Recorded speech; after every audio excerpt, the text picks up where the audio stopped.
Good morning and be blessed in this very windy day here in City Island. Actually, I was going to play golf this morning, but no way, Jose.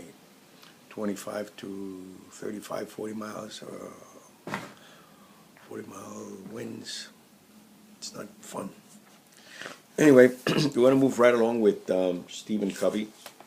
And Stephen, in the next part, where he's still talking about to be proactive, the first principle. He talks a lot about stimulus and response, that a lot of us go through life almost like the experiments of Pavlov's dogs, where we react automatically to all kinds of responses.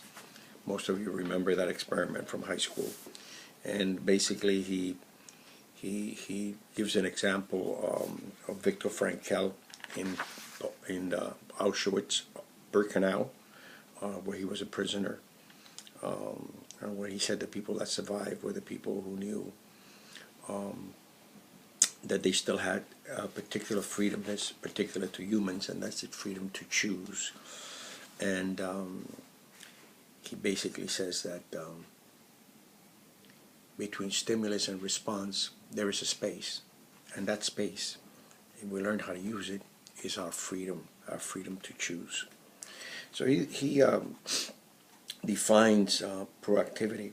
In discovering the basic principles of the nature of man, Frankl described an accurate self-map from which he began to develop the first and most basic habit of a highly effective person in any environment, the habit of proactivity. While the word proactivity is now fairly common in management literature, it is a word you won't find in most dictionaries. It means more than merely taking initiative. It means that as a human being, we are responsible for our own lives. Our behavior is a function of our decisions, not our conditions. We can subordinate feelings to values. We have the initiative and the responsibility to make things happen. Look at the word responsibility. Response dash ability. The ability to choose your response. Highly proactive people recognize that responsibility. They do not blame circumstances, conditions, or conditioning for their behavior.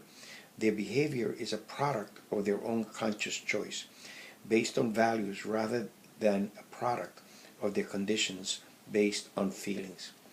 Because we are by nature proactive, if our lives are a function of conditioning and condition, it is because we have, by conscious decisions or by default, chosen to empower those things to control us. And so it is. We are responsible for all the choices we make.